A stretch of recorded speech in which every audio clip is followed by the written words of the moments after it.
Aquellos que pueden hacerlo, los invito a ponerse de pie.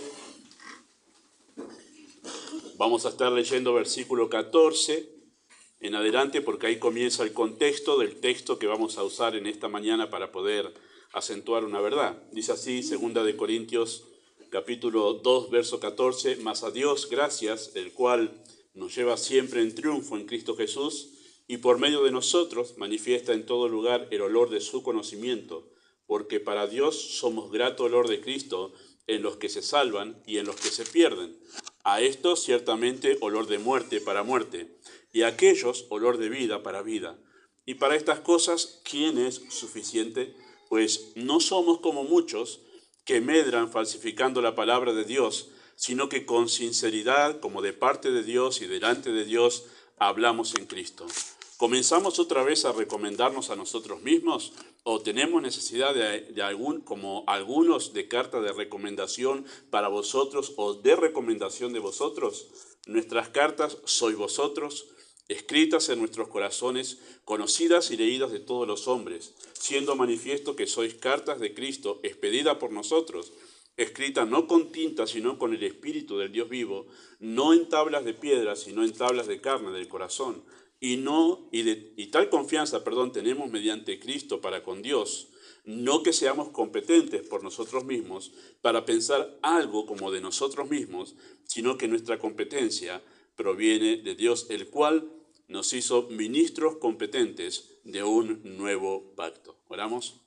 Amado Dios, una vez más damos gracias por la vida de las madres que asisten a nuestra iglesia, aquellas que tú has salvado también, dándoles el don de la vida eterna, y oramos por aquellas que aquí aún no te conocen, que no han recibido la vida eterna. Pedimos que sea tu gracia obrando de manera poderosa en sus corazones, puedan ser llevadas al arrepentimiento y a la fe. Y oramos, Padre, rogando que al acercarnos a la Escritura una vez más, sea tu Espíritu obrando en cada corazón, nos des la gracia de poder tener un corazón dócil para oír tu voz, y una vez más pedimos, porque puedes hacerlo, hablar más allá de lo que decimos en este momento. En el nombre de Jesús. Amén. Muy bien, pueden tomar sus asientos. Esa palabra que tenemos allí en el capítulo 3, versículo 5, ese es nuestro texto, ¿sí? Esa palabra competencia y competente, ¿sí? Nuestra competencia proviene de Dios y nos hizo ministros competentes. Esas dos palabras son de la misma familia de palabras, de la que se tradujo en 2:16, ¿sí?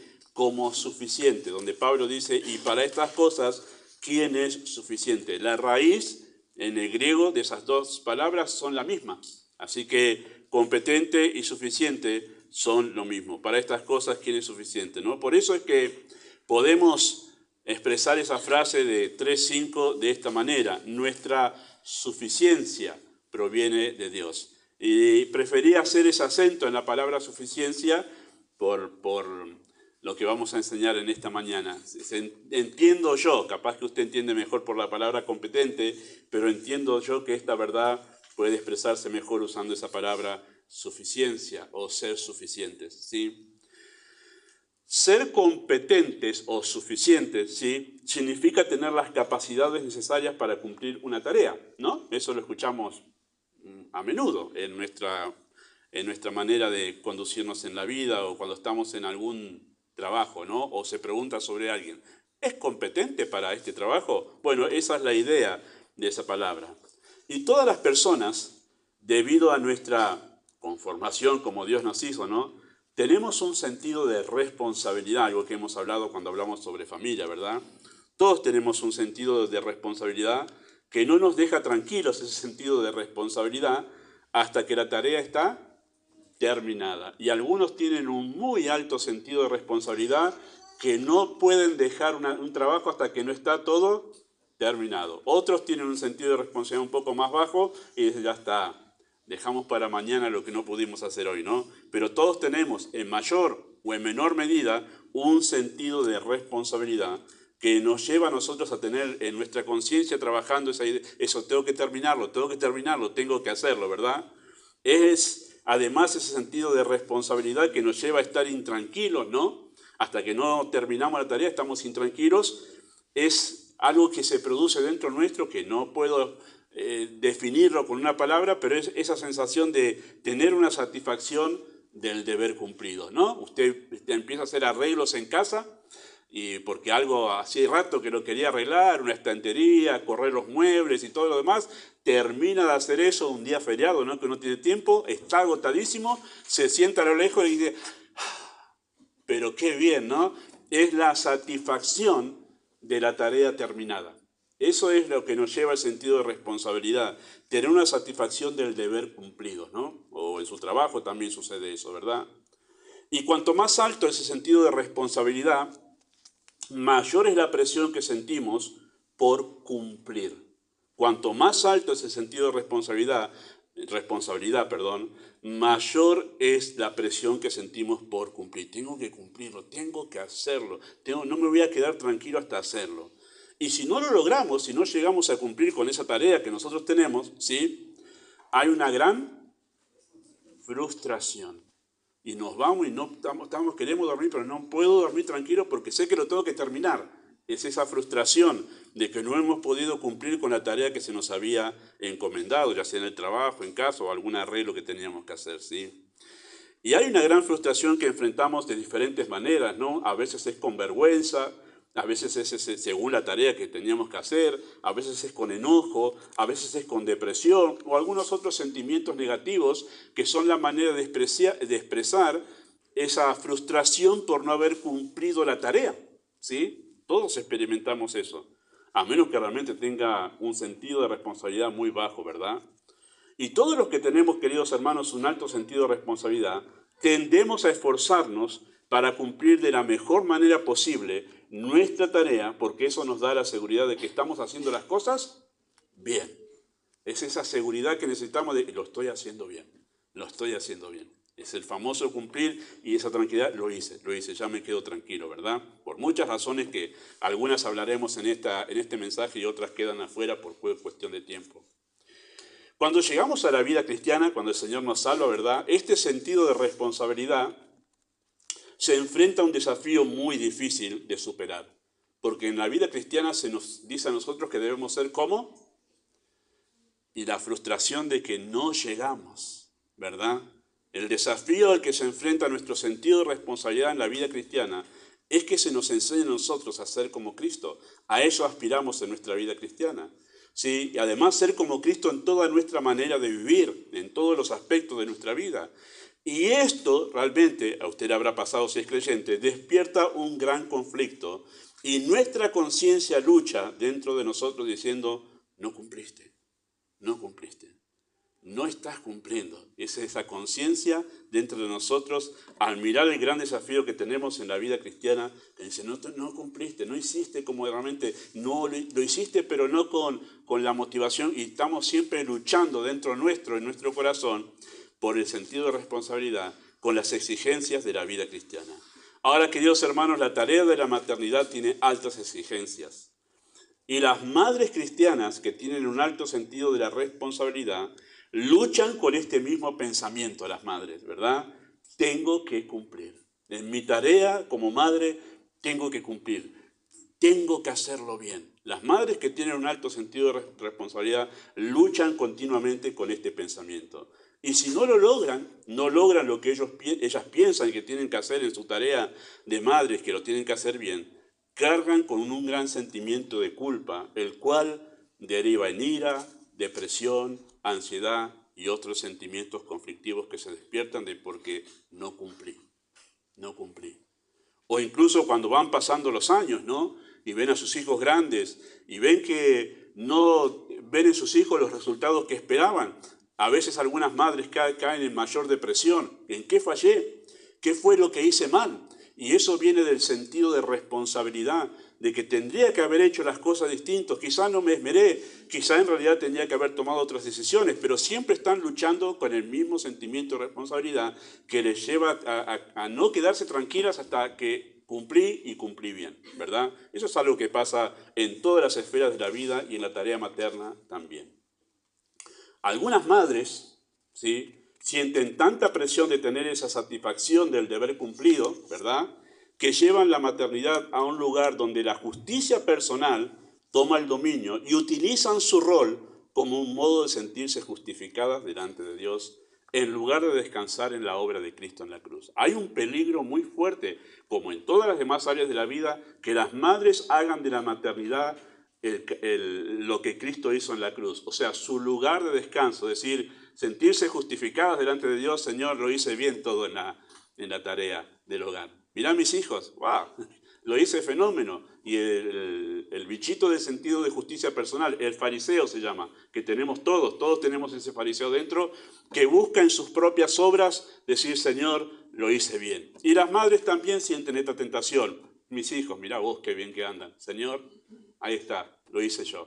Ese sentido de justicia personal que algunos lo ven como los pastores en el ministerio, el papá lo ve en su diario vivir y trabajo, mirá vos, traigo sustento a toda mi familia, Señor, lo hice bien. El fariseo que tenemos dentro nos lleva a eso. Y a las madres también les lleva a ver eso. ¿Hasta cuándo?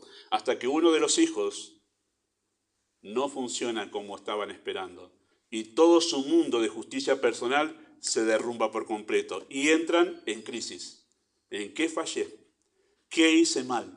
¿En qué me equivoqué? Y entonces empiezan un autoexamen donde terminan consumiéndose los pensamientos negativos hasta caer en la depresión o la ira o la ansiedad que domina a muchas madres. Esta justicia personal, queridos hermanos, la lleva a depender de la opinión y del juicio del entorno. Entonces, si va con sus hijos al mercado o al supermercado y los que están en el mercado dicen, qué lindos chicos tienen, entonces el orgullo del corazón de mamá, lo estoy haciendo bien. Pero si va por ahí al consultorio del médico y empieza a sus hijos a ponerse inquietos y usted ve la cara de los que están ahí esperando y que no es tan buena, usted trata de decir, no puedo controlarlo a esto. Y entonces el sentido de responsabilidad y justicia personal le lleva a pensar algo estoy haciendo mal. Están luchando continuamente con estos pensamientos dentro de su corazón. Están pendientes de la opinión del entorno sobre su rol en la maternidad, por lo cual crean algunas madres una imagen de buena madre. No, yo soy una buena madre. Y desvirtúan de esa manera la motivación hacia sus hijos. Ellos son ahora un medio para sentirme justificada y no el objeto del amor de Dios que debe canalizarse a través de mí hacia ellos, ¿verdad? Y usan a sus hijos en realidad para sentirse satisfechas y lo hice bien, y para sentirse justificadas delante de Dios y delante de su entorno.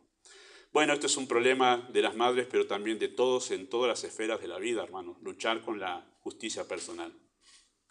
Ahora, si bien, queridos hermanos, el texto que estamos nosotros citando no habla sobre las madres, ¿verdad? Pero sí habla de 3 verdades que toda madre necesita conocer para poder adoptar la actitud correcta en la maternidad ante la realidad del deber a cumplir o del deber cumplido, ¿verdad? A lo que Pablo acudió aquí para afrontar un problema serio que él tenía con la iglesia en Corinto no lo quería Pablo. Esto es tremendo. En verdad, cuando uno lee la carta, esta segunda carta, uno ve cuánto lo despreciaban a Pablo. Pero a la misma vez es paradójico porque es la iglesia a la cual él más amor le manifestó. Por lo menos lo vemos en las cartas así, es paradójico esto. Y entre las cosas que sucedían allí es que había un gran menosprecio de Pablo en cuanto a su ministerio, dudaban de su apostolado, dudaban que era un ministro de Dios y además lo criticaban por su apariencia, por su manera de hablar y un montón de otras cosas. Y había una gran presión en realidad sobre Pablo para que Pablo empezase a sacar chapa de todo lo que él conocía, sabía y lo que Dios había hecho con él, pero él no acude a eso en esta carta y nos enseña 3 verdades. La verdad que enseña aquí es aplicable en todas las esferas de la vida y él la aplicó aquí en su ministerio. Y de lo que él dice aquí, relacionado con su ministerio, creo que va a ser de mucha ayuda a las mamás para que puedan dejar de luchar en sus corazones con esa presión del deber cumplido. Tengo que cumplir, tengo que hacerlo bien, tengo que criar a mis hijos perfectos. Bueno, la verdad que está aquí les va a ayudar a ustedes, mamás, a no sentirse tan presionadas y tan juzgadas por su propia conciencia, pero además por el entorno de que están esperando que lo hagan bien, ¿verdad?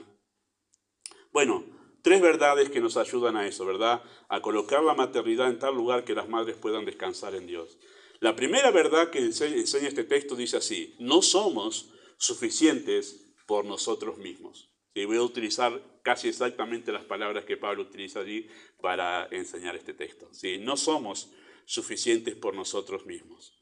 Queridos hermanos, este es un buen punto, perdón, queridas mamás voy a decir primero. Queridas mamás, este es un buen punto para empezar. Este es un buen punto para empezar. ¿Cuál? Con el reconocimiento de nuestra incapacidad, ¿sí? El reconocimiento de nuestra incapacidad, algo nada fácil para nuestro orgullo, reconocer que somos incapaces de poder cumplir con la tarea que Dios nos ha encomendado a la perfección, ¿sí? Y ese orgullo nos engaña, haciéndonos pensar que si reconocemos alguna debilidad o alguna ineptitud nuestra en la tarea, ya no vamos a ser tan populares, ya no vamos a ser esa buena madre que estoy esperando que todos digan que soy. El orgullo dice al corazón, ¿qué van a decir de mí? ¿Que soy una mala madre? Bueno, el orgullo presiona para que no reconozcas ninguna ineptitud y en más te levantes una coraza y digas, no, lo hice todo bien. Y ante la menor crítica, no, yo lo hice bien, no me equivoqué, fue mi esposo el que se equivocó. ¿No? Y empieza ahí el orgullo de decir, no voy a reconocer ninguna ineptitud, ninguna equivocación, todo lo hice bien. Pero en realidad, comenzar, queridas hermanas, por este punto, reconociendo que no somos suficientes por nosotros mismos, nos va a llevar a buen puerto. El orgullo, queridas hermanas, está muy pendiente de la aprobación y juega un papel muy pernicioso para distorsionar el sentido de la responsabilidad que Dios les ha dado de criar hijos, llevándolos a un uso para el que Dios no diseñó ese sentido de responsabilidad, ¿verdad? A Pablo, queridos hermanos, se le había sido encargado el ministerio de anunciar el Evangelio para que al oírlo las personas sean salvadas, experimentando una transformación interior, recibiendo un nuevo corazón, un corazón que ama a Dios por sobre todas las cosas, renunciando a la vida en pecado. Y a Pablo se le encomendó un mensaje que lo cambia todo, llevando a las personas de las tinieblas a la luz, de la muerte a la vida, del engaño a la verdad, de la esclavitud del pecado a ser esclavos de Dios. Todo eso se esperaba que haga el mensaje que Dios le encomendó a Pablo. Y se le encomendó un mensaje que en realidad resucita a los muertos, a los que están espiritualmente muertos. A Pablo no se le dio un mensaje que mejora un poquito el ánimo de las personas. A Pablo cuando se le dio el mensaje del Evangelio esto transforma el interior, el alma de las personas y aquellos que están muertos los hace resucitar. Bueno, para esta tarea que se le había encomendado a Pablo de anunciar un mensaje que cambia a las personas radicalmente, Pablo se reconoce insuficiente. No es que seamos suficientes por nosotros mismos para esta tarea de anunciar un mensaje que cambia a las personas. Soy insuficiente para eso, soy incompetente para eso, está diciendo Pablo. O sea, carente de habilidades y carente del poder necesario para llegar al corazón de las personas. Es algo a la limitación a la que nos encontramos todos los ministros de Dios y además la limitación a la que se encuentran todos los creyentes cuando tienen que comunicar el mensaje del Evangelio. Nos encantaría, ¿verdad?, poder tener ese poder para lograr que inmediatamente que le prediquemos, tener el poder para decir que la persona responda, se humille ante Dios y cambie, ¿no? En un tiempo se le ha hecho creer a la cristiandad en el siglo pasado que si sigue cierto método de evangelismo, en 5 minutos puede ganar una persona para Cristo. Me lo hicieron creer en los años 90 y me lo creí realmente. Yo pensé que se seguía unos pasos para poder predicar. Incluso el estudio que me habían hecho decía que yo en un taxi, en un viaje de 5 minutos, tenía el tiempo suficiente para poder lograr que la persona reconozca a Cristo como su Salvador y que si yo lo podía hacer con la habilidad necesaria, ¿no? Tremendo. Qué equivocación, ¿no? Pensar que uno puede tener el mecanismo y la habilidad suficiente para poder ganar la cantidad de almas que uno quiera ganar. Bueno, si le llevamos ese curso al apóstol Pablo, se cae muerto en ese mismo momento. ¿Qué método? Somos incompetentes para lograr que una persona pueda dar un solo paso. Es más, somos incompetentes para que una persona pueda hacer un solo pestañeo en favor de Dios. No hay tal capacidad en ningún ser humano. Por eso Pablo se reconoce insuficiente para lograr que una persona de propia voluntad se pueda entregar a Cristo, ¿verdad? Eso es lo que Pablo dice allí y se está refiriendo a eso en todo el contexto, habla de ese trabajo que tenía de evangelismo, ¿verdad? Como apóstol del Señor. Esta es la realidad de Pablo y la de todo ministro y todo creyente en el desafío de anunciar el evangelio a personas que están espiritualmente muertas, que no oyen, que no entienden, que no desean oír. ¿Sí? Uno de los famosos teólogos del siglo pasado decía, nosotros nos paramos en un púlpito y estamos hablando a personas que están muertas. O sea, ¿qué me estás hablando de métodos? Están muertas, necesitan vida para poder oír, poder responder al evangelio. Y no tengo, ningún predicador tiene poder para dar vida, porque el único que tiene poder para dar vida es Dios. No se trata esto de manipular una voluntad. Hay que darle vida, hay que hacerle respiración para que reviva. ¿Y quién tiene ese poder? Dios. Por eso es que nosotros somos incompetentes. Pablo reconoce su incompetencia para poder hacer esa tarea. Sí, Pablo refuerza justamente esta idea de su incompetencia para demostrar en toda la carta a los Corintios, esta segunda carta, para demostrar a los Corintios que él es un simple y débil hombre que está llevando un mensaje poderoso, intentando hacer justamente con su mejor esfuerzo la obra de Dios. Él no es un superapóstol, él utiliza esa palabra acá en esta carta, en el capítulo 11. Dice, y aunque yo no soy diferente a aquellos grandes apóstoles, no se refiere a Pedro, a Juan, no, esos grandes apóstoles es una ironía que Pablo utiliza refiriéndose a los falsos maestros que estaban en Corinto. La palabra que se utiliza ahí es super apóstoles, y aunque yo no soy nada menos que esos super apóstoles, eso es una ironía, como diciendo ellos se creen superiores, super apóstoles. Bueno, él no es un superapóstol, él quiere sacar esa idea romantizada que los corintios habían adquirido del ministerio y también del ministro de Dios. Y creo que a veces hay una idea romantizada en el pensamiento común de los cristianos acerca del ministerio y especialmente de los ministros de Dios, ¿no? Pensando que son superhombres, que están más allá del resto de los mortales, ¿verdad? Esa idea romantizada de los hombres de Dios, ¿sí? Quiere sacar esa idea del apóstol Pablo que sembraron los falsos maestros entrando ahí en la iglesia en Corinto. Y por ejemplo, en 11:6, él reconoce su incapacidad. Capítulo 11 de esta carta, versículo 6 dice así, pues aunque sea tosco en la palabra, no lo soy en el entendimiento, en todo y por todo os lo hemos demostrado. Interesante que Pablo era tosco en su palabra. Significa que no era una persona elocuente para poder predicar, para poder comunicar el evangelio. Uno imagina al apóstol Pablo y ¿cuál es la imagen que tiene?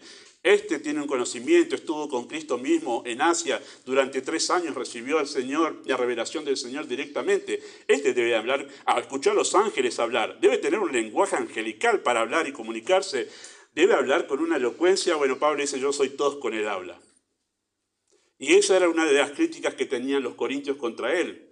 Estamos acá con los superapóstoles que eran todos influenciados por la filosofía griega y los filósofos griegos que eran muy elocuentes para hablar, llenos de sabiduría, ¿verdad? De la sabiduría de los filósofos griegos, eran muy elocuentes. Y los corintios que habían sido seducidos por esa apariencia de supuesta espiritualidad, lo veían a Pablo y dice, pero se traba todo lo que está diciendo, que no me duerme cuando está hablando. Esa es la idea de Pablo, yo soy tosco en el habla. No tuvo ninguna intención de poder rebatir a los corintios y decirle, vos me criticás porque hablo, pero ¿por qué no mirás vos mejor cómo hablas? No, ustedes tienen razón, yo soy tosco en el habla. De ninguna manera intentó sacar chapa diciendo soy mejor de lo que dicen. En 1 Corintios capítulo 14, versículo 18 al 19, no lo vamos a buscar ahora, pero en el capítulo 14 de la primera carta, Pablo dice que él hablaba en lenguas más que todos los corintios. Dice, doy gracias a Dios que hablo en lenguas más que todos ustedes. Pero usted alguna vez, si ha leído todas las cartas apostólicas y el libro de los Hechos, ¿ha visto algún momento donde se relate a Pablo hablando en lenguas? No. Es más, en ese mismo capítulo 14, versos 18 y 19, dice, en la iglesia prefiero hablar 5 palabras con mi entendimiento que 10.000 palabras en lengua desconocida. Los corintios jamás escucharon a Pablo hablar en lenguas. Tal es así que él tuvo que decirle, yo hablo en lengua más que todos ustedes, pero nunca me escucharon. Estuvo 1 año y 8 meses en Corinto cuando fundó la iglesia. Después hizo otras visitas más. En todo ese tiempo jamás escucharon a Pablo hablar en lenguas. Y si usted lee el libro de los Hechos, Nunca hay un relato de Lucas diciendo acá en este momento Pablo empezó a hablar en lengua y nos fascinamos todos con las lenguas que hablaba. Jamás escucharon a Pablo hablar en lenguas, pero él hablaba en lenguas más que todos los demás. Así que Pablo no intentaba demostrar algo que no era. Dice esto de que yo tengo de hablar en lengua, no soy yo. Yo soy un hombre tosco. Interesante eso. En capítulo 12, versículo 1 al 6, que vamos a citar al final de este mensaje, Pablo no hacía alarde de sus experiencias extraordinarias. En capítulo 12 va a citar algo donde dice que él en algún momento no sabe si murió o si se desmayó. Tal es así que esta experiencia había pasado 14 años atrás de lo que él relata en esta segunda carta.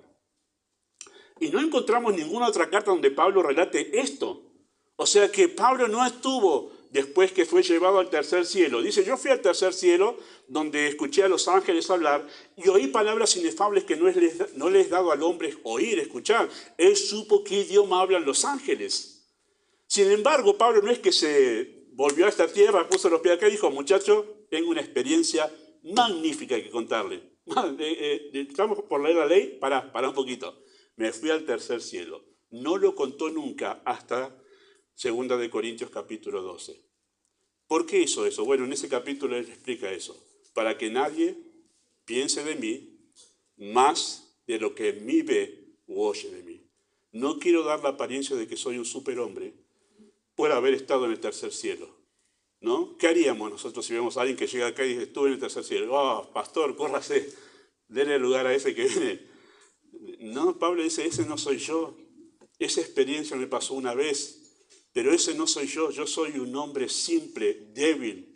Pero eso no representa lo que yo soy. No entiendo tampoco por qué me pasó, porque él hablaba como diciendo, no sé bien cómo fue el asunto. Recuerden que una vez Pablo fue apedreado en una ciudad y que lo sacaron porque los judíos que sabían cuando alguien moría, creyeron que estaba muerto y lo sacaron y lo dejaron fuera de la ciudad para que se lo coman los pájaros.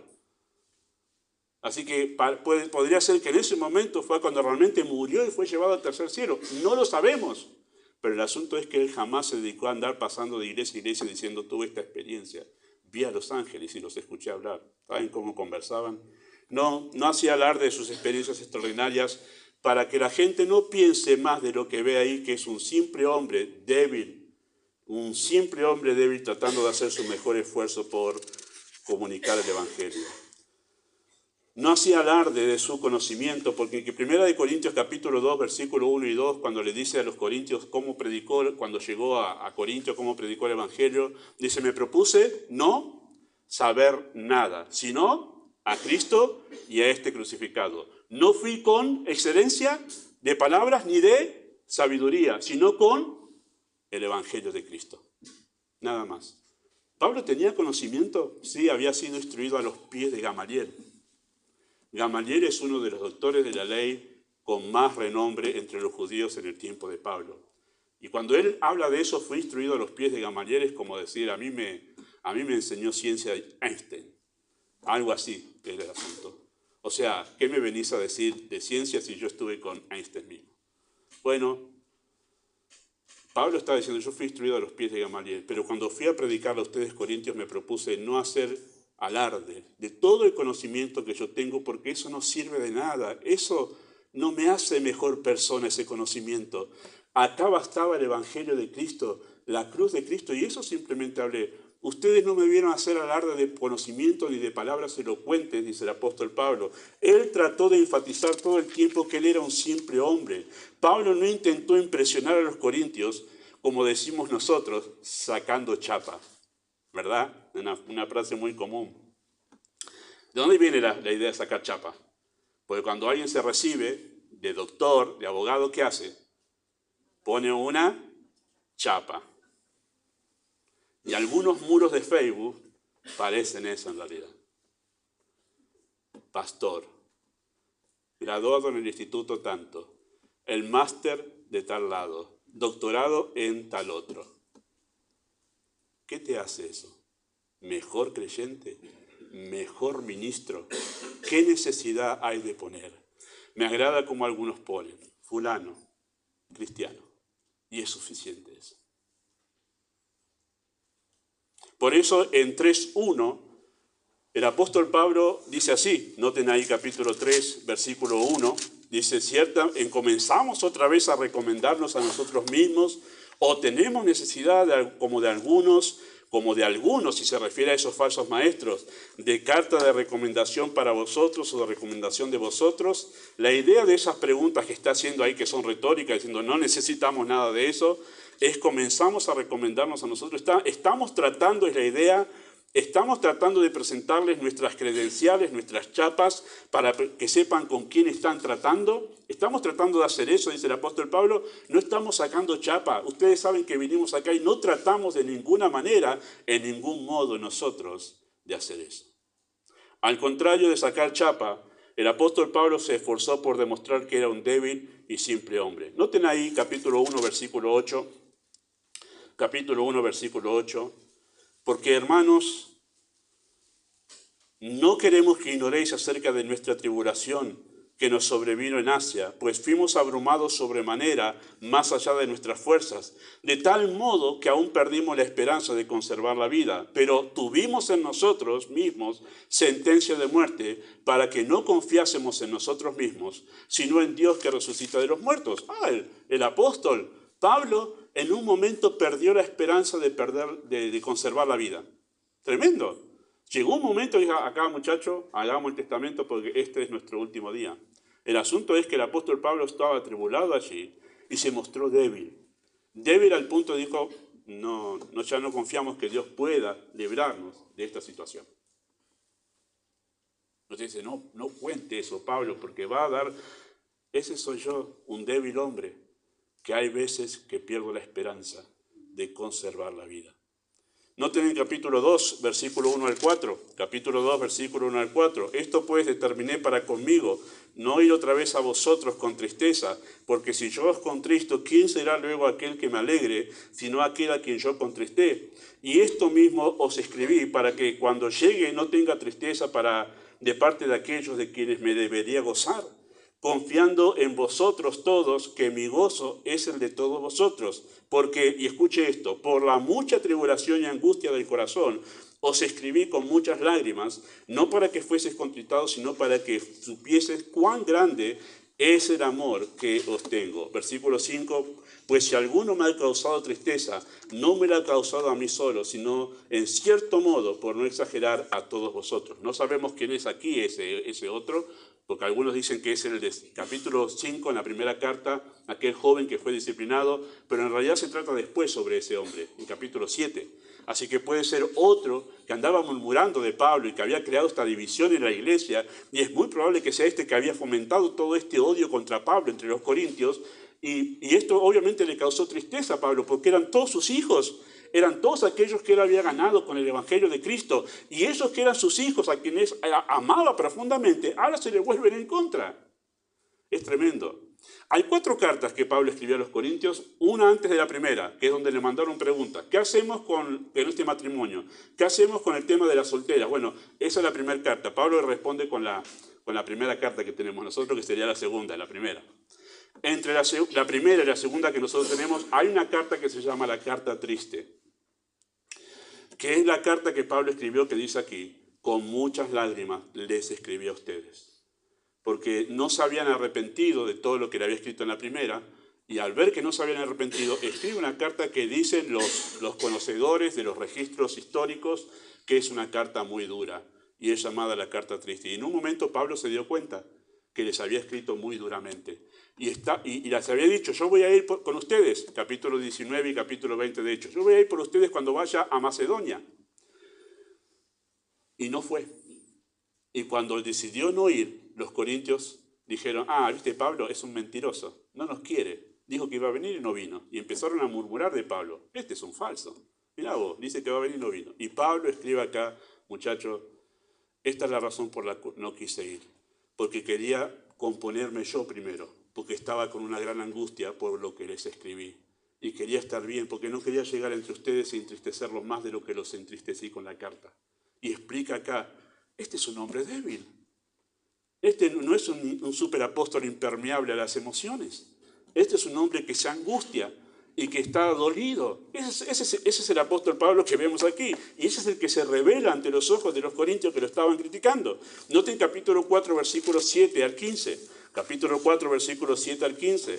Pero tenemos este tesoro en vasos de barro, para que la excelencia del poder sea de Dios y no de nosotros. ¿Y qué dice de nosotros? O sea, los apóstoles, versículo 8. Que estamos atribulados en todo, mas no angustiados, en apuros, mas no desesperados, perseguidos, mas no desamparados, derribados, pero no destruidos, llevando en el cuerpo siempre por todas partes la muerte de Jesús, para que también la vida de Jesús se manifieste en nuestros cuerpos. ¿Sí? Interesante, ¿no? ¿Cuál era la idea de los superapóstoles que habían llegado, falsos maestros que habían llegado a Corintios? Un ministro no debería pasar por pobreza, no debería tener problemas de salud, debería estar siempre próspero y además debería ser elocuente y tener buena apariencia. Entre las cosas que podíamos detallar que ellos tenían la idea que habían sembrado de un ministro de Dios. Y lo vemos a Pablo desesperado, en apuros, atribulado. Usted no es. ¿Cómo va a decir que es un ministro de Dios y mira a Dios ni lo cuida? Esa es la idea que habían adquirido los corintios de Pablo, de esos falsos maestros. No puede ser. ¿Ha escuchado alguno de esos falsos apóstoles y maestros hoy en día? Tenemos un papá rico. ¿Deberíamos ser ricos? Con su yate, con sus aviones, con sus 2 mansiones, porque tengo un papá rico. Y Pablo dice acá, mire, ustedes nos ven a nosotros, no ven nada de eso. A veces, y a los corintios, en forma irónica a los corintios, en el capítulo 11 dice, de ustedes no recibí ni siquiera una galletita. ¿Por qué decidió Pablo no cobrar nada por predicar el Evangelio, no ser sostenido económicamente por los corintios, para no ser tropiezos porque los conocía que eran niños y no quería dar lugar a murmuración? Y dice Pablo, despojé a otras iglesias para servirlos a ustedes. Perdón, en forma irónica dice, perdón este agravio, dice Pablo en el capítulo 11. Perdónenme que los haya ofendido por no recibir ofrenda de ustedes. Tremendo. Pablo era un simple y débil hombre, tratando de hacer su mejor esfuerzo para predicar el Evangelio. Y noten lo que dice capítulo 5, versículo 1 al 4, que me impresiona. El contexto sigue, no quiero hacerlo muy largo, pero sigue todo con la misma idea hasta capítulo 5, de Pablo tratando de demostrar que él era, incluso estaba más debilitado que cualquier otra persona en su entorno. Dice versículo 1, porque sabemos que si nuestra morada terrestre, este tabernáculo es este cuerpo, se deshiciere, tenemos en Dios un edificio, una casa hecha no de manos, eterna en los cielos. Y escuche esto, y por esto también gemimos, deseando ser revestidos. ¿Escuchó esa palabra? Gemimos para salir de este cuerpo, para ser revestidos de ese cuerpo eterno que tendremos en la presencia del Señor. Versículo 3, pues así seremos hallados vestidos y no desnudos. Y escuche esto en versículo 4, porque asimismo los que estamos en este tabernáculo, en este cuerpo, ¿qué dice?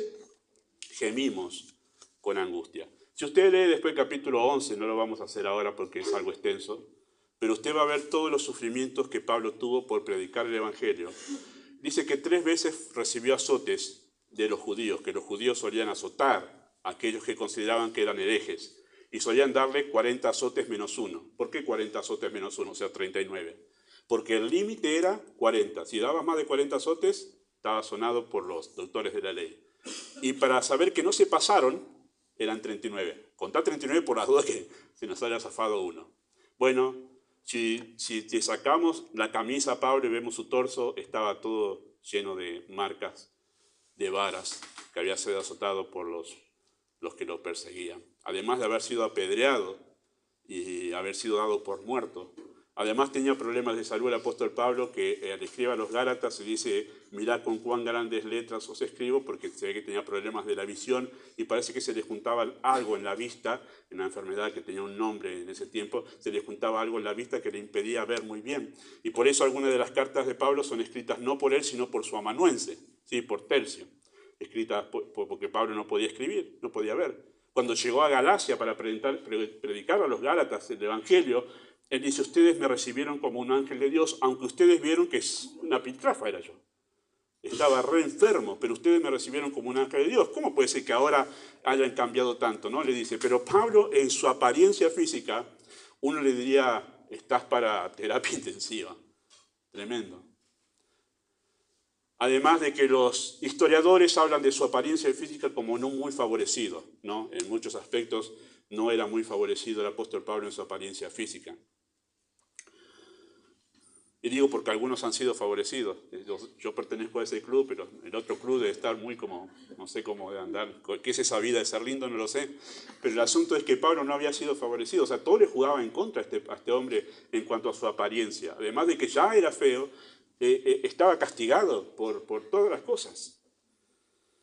Bueno, y Pablo dice, después de todo ese dolor, gemimos porque no aguanto más este cuerpo. Es más, en un momento Pablo, si ustedes leen el libro de los Hechos, ustedes ven que Pablo era llevado preso y él no tenía ningún problema en que lo castiguen, él estaba dispuesto a soportar. Pero hay un momento en que él apela a su derecho romano. Si no apelaba a su derecho romano, saben que a los romanos no se los podía castigar. Si vos eras romano, no podía ser castigado. Era un derecho que tenían los ciudadanos romanos. Pablo era ciudadano romano y no siempre apeló a su derecho romano. Pero hay un momento en que lo están por llevar preso y él dice, momento, a un ciudadano romano van a castigar sin un juicio previo y ahí se ponen sellos todos. ¡Epa! Es ciudadano romano, no le toquemos un pelo. Y algunos dicen que Pablo en ese momento estaba tan cansado de los golpes que decidió apelar a su derecho romano. Algunos dicen que fue por eso, y no sería raro pensarlo así. Bueno, la apariencia física de Pablo no era nada atractiva, y más pensando en lo golpeado que estaba ese cuerpo. Y el tono de hablar del apóstol Pablo no era un tono potente, era un tono cansino, de un hombre cansado. No era esa elocuencia, además el tono de un hombre físicamente agotado. Queridos hermanos, esta era la imagen completamente diferente a la que exhibían lo que esperaban los falsos maestros, ¿no? Para ellos un ministro de Dios debía ser impactante a la vista y al oído. Debía ser carismático en su carácter, elocuente, lleno de dones pomposos y tener una vida próspera en salud y dinero. Así son, queridos hermanos, de esa manera los ministros de Satanás. Lea capítulo 11 para ver cómo es un ministro de Satanás, ¿verdad? Causa mucha excitación de los sentidos un ministro de Satanás. Procuran impactar los sentidos naturales porque no buscan un cambio interior. Engañan a la gente con una idea romantizada del Evangelio y les hacen creer que de eso se trata el Evangelio justamente, de emociones excitadas, ¿verdad? Los corintios, queridos hermanos, se comieron el cuento de estos falsos maestros y presionaron a Pablo con menosprecio de su persona, de su autoridad apostólica, pero en lugar de ceder a esa presión, el apóstol Pablo tratar de mostrarse autosuficiente, él se esfuerza por demostrar que es un simple y débil hombre, tratando de hacer su mejor esfuerzo en la obra de Dios. Ustedes ven a alguien pobre en mí, tienen razón. Eso es lo que yo soy. No soy suficiente por mí mismo. Y tienen razón en eso. Todas las madres recibirán esta presión que las intenta empujar a tener cierta imagen para recibir la aprobación de su entorno. Hoy la presión que reciben las madres es no ser solo madre, ¿verdad? A las madres les preguntan, ¿cómo es tu día? ¿En qué estás ocupada? Crío hijos. ¿Y qué más haces? Como que debería hacer algo más. Si no, no entras dentro de ese podio de madres aprobadas hoy en día. ¿No estudias nada? ¿No tenés una carrera? ¿Cómo que sos solo madre? Hay una gran presión para que tengas una imagen de aprobación de esta cultura, ¿verdad? No tenés ningún diploma, no trabajás fuera de casa, hay una gran presión para que tú tengas una imagen de aprobación del entorno. En lugar de tratar de demostrar algo que no eres, reconoce, querida mamá, tu incapacidad y tu insuficiencia. Reconoce que no eres supermamá. Reconoce que no lo sabe todo, que no lo sabes todo, que no siempre tienes la respuesta a los conflictos de tus hijos y a las necesidades de ellos. Reconoce tu cansancio, tus fastidios, tus depresiones. Reconoce tu debilidad ante tan enorme tarea. Reconoce que hay veces que dices, ay, ya se despertó y dormí solo 1 hora. Y tú tratas de tener la mejor sonrisa, criar hijos de los más lindos, ¿verdad? Pero estás con los cables cruzados porque solamente dormiste 2 horas en este día y ya salió el sol. Reconoce ese cansancio, de ese llanto que no cesa y que estás esperando desesperadamente que ya empiece a hablar. Para que cuando empiece a hablar, no pasa más esta etapa, ¿verdad? Puedes reconocer tranquilamente esa incapacidad para soportar esos primeros años donde tu hijo o tu hija es completamente dependiente de vos y no te deja ni a sol ni a sombra. Y cambiarlo de cama, ¿no? Es ese tan difícil momento donde dice, ¿qué es esto de paciencia? ¿Qué es esto de paciencia? ¿Verdad? Las ganas de gritarle, las ganas de tirarle un changletazo, ¿verdad? Ese cansancio y ese fastidio es parte de esa incompetencia que todo ser humano tiene y las mamás hacen notar, se les hace evidente en ese momento de que no lo pueden con todo. No pueden con todo. Porque la tarea les excede. Ni hablar de los desafíos en la adolescencia, ¿no? Cuando ya no sé qué hacer con mi hijo, no sé qué hacer con mi hija. Reconoce esa incapacidad de que no lo sabes, de que te has encontrado con algo con tus hijos que no estás preparada para poder afrontar. Di con el apóstol Pablo, y para estas cosas, ¿quién es suficiente? Nadie. ¿Quién es competente? La segunda verdad que dice este texto dice, nuestra suficiencia proviene de Dios. Nuestra suficiencia proviene de Dios. Queridos hermanos, aunque el apóstol Pablo no era suficiente en sí mismo, su trabajo había sido efectivo. Las personas respondían a su predicación y eran transformadas en una manera asombrosa. Ahora, no era competente, era insuficiente, pero cuando uno ve el ministerio de Pablo, en Romanos dice, he llenado todo el imperio del Evangelio de Cristo. Dice, este era un incompetente, pero mirá el resultado que hay en su trabajo. Tremendo. Y dice, ahora me voy a España porque acá no hay más lugar para evangelizar. Bueno, nosotros vemos otra cosa en su trabajo, otra efectividad en su trabajo, ¿sí? Los corintios mismos, en realidad, eran la prueba empírica del poder transformador del Evangelio que Pablo les había anunciado estando con mucha debilidad. En capítulo 2 de la primera carta, versículo 1 al 3, dice, estuve con vosotros con mucha debilidad y temor.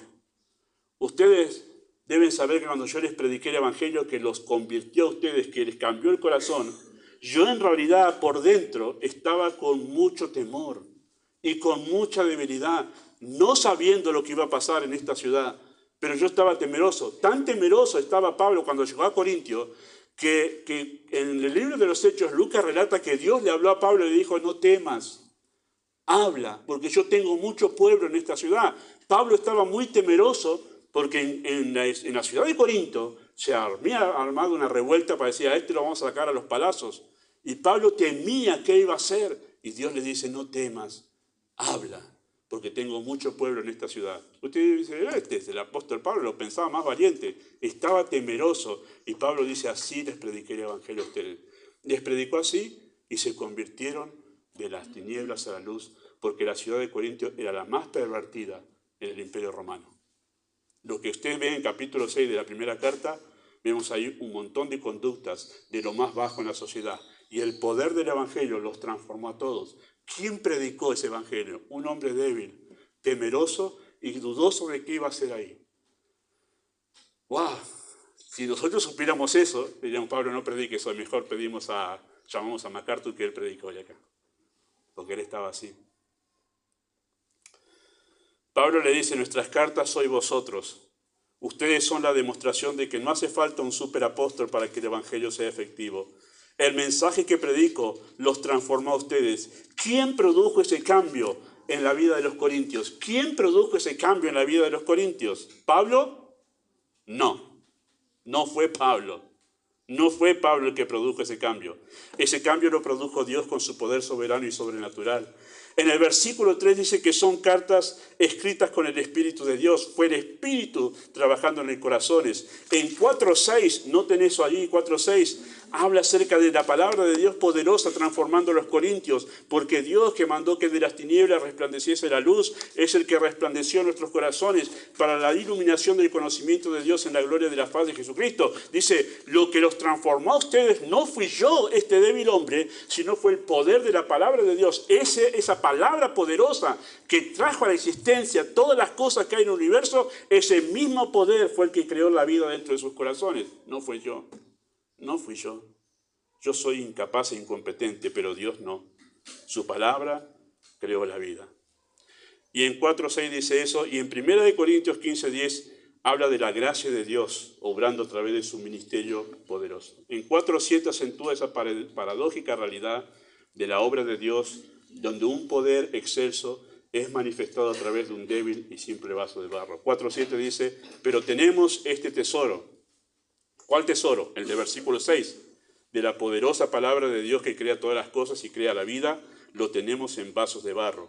¿Para qué? Para que la excelencia del poder sea de Dios, para que nos acordemos siempre, es Dios, no un hombre. Yo soy consciente que se ha hecho esa costumbre. Pastor, si usted viene y ora en casa, va a ser diferente. Mi oración no es nada diferente que la de cualquier otro creyente, hermanos. No, si usted viene y acá, usted es el pastor. Nada que ver con eso, hermanos. Pablo dice, nosotros somos vasos de barro, el que hace todo es Dios. ¿Sí? La eficacia del mensaje reposa en el poder soberano de Dios, no en la habilidad del predicador. 1 Corintios 3, 5 al 7 dice que no se trata, querido, ni del que planta ni del que riega, sino de Dios que da el crecimiento. ¿Sí? Dios ha dispuesto a obrar a través de la debilidad humana. Hermanos, Dios ha dispuesto a obrar a través de la debilidad humana para hacer notorio, ¿qué cosa? La excelencia de su poder. Todo lo que somos y hacemos, a excepción de nuestros pecados, es por la gracia de Dios y su intervención soberana. Uno sabe cómo yo sostuve en mi casa, me maté trabajando toda la vida. Dios podía haber tocado una célula nomás de tu cuerpo, una microscópica célula en tu cuerpo, y quedabas paralizado por el resto de tu vida. ¿Y quién iba a sostener a tu familia? La gracia de Dios. La gracia común y la gracia especial de Dios obrando en todas las esferas de la vida. En la maternidad no es nada distinto, queridos hermanos, esto. Todo lo que una madre puede hacer es por la intervención sobrenatural de Dios en la vida de sus hijos. A las madres, como a todos los demás, nos encanta que se diga, lo hiciste bien. Pero toda madre que entiende y reconoce su insuficiencia, dice con David, de lo recibido de tu mano te damos, nada es nuestro. Y como dijo David, ¿quién soy yo para que pudiese ofrecer esta gran ofrenda que hoy ofrecemos aquí? Nada, no soy nadie. Tú eres todo, Señor. Toda madre que reconoce su insuficiencia también puede ver la mano de Dios en la vida de sus hijos. Algunos hijos, queridas mamás, han venido a tu vida para que tú sepas que no puedes. Algunos hijos han venido a tu vida para que tú sepas que no puedes, pero que Dios sí. La tercera verdad dice así, Dios nos hace suficientes, nos hizo ministros competentes del nuevo pacto. Pablo reconoció la realidad reconoció la realidad del ministro de Dios. No es alguien en que se pueda ver algo poderoso, sino pura debilidad. ¿Qué significa ser competente entonces? Si Pablo dijo, soy un incompetente. ¿Qué significa ser competente? Que ahora que reconoce a Dios, todo le sale bien, ahora sí puede hacerlo, que ya no tiene temores, que ya no se angustia, que ya no siente ganas de abandonar, de huir de la maternidad, que ya no siente frustración al no recibir los halagos que esperaba de su tarea. ¿Significa eso? De ninguna manera. Significa que puede permanecer en su tarea haciendo su mejor esfuerzo con la paz y el gozo indescriptible de Dios, muy a pesar de su debilidad. Eso es ser un ministro competente. En toda la carta, no lo vamos a hacer ahora, pero una de las razones por la cual demoré este mensaje, y por eso ven que no hay casi power, es porque estudié toda la carta para poder explicar este versículo. Y me Me apasionó ver cómo en toda la carta Pablo dice confiamos, confiamos, confiamos, estamos confiados, confiamos en Dios, confiamos. Estamos así, hechos piltrafas, pero confiamos. Llegamos con la lengua afuera, pero confiamos. Ese es el mensaje de Pablo aquí. Ustedes nos ven así, pero saben que estamos confiados. Ustedes ven que este cuerpo está allá para la tumba, pero por dentro, el interior se renueva día en día. Adentro no saben cómo estamos. Pero sí, este cuerpo es así, pero adentro estamos brillando por la gracia de Dios. Podríamos expresar así la idea de Pablo allí: Dios nos hizo competentes. Dios nos hizo ministros que encuentran su suficiencia en Cristo. Esa es la idea. Y aunque Pablo sabía que no es suficiente, descansaba en la suficiencia de Dios. Yo no puedo mover un solo guiño de una persona hacia Dios, dice Pablo, pero yo descanso que Dios puede levantar de los muertos a los que están tan desinteresados en la Biblia y se duermen. Pero Dios puede. No vengo aquí, hermanos, cada reunión en la iglesia porque confío en mi habilidad o mis estudios teológicos o mi experiencia de cristiano. No confío en nada de eso. Confío que Dios puede obrar en los corazones, aún diciendo frases que yo ni siquiera pensé que iban a ser usadas por el Señor. Confío que Él puede, con un solo versículo, despertar la vida en el corazón cuando Él quiere. Y yo estoy dependiente de eso, de lo que Él quiera. Y así también, mamá, tú dependes de que Dios haga las cosas en tus hijos. Tú puedes hacer tu mejor esfuerzo, pero tienes, y debes hacerlo, tu mejor esfuerzo. Pero saber que el cambio en la vida de tus hijos depende del poder soberano de Dios.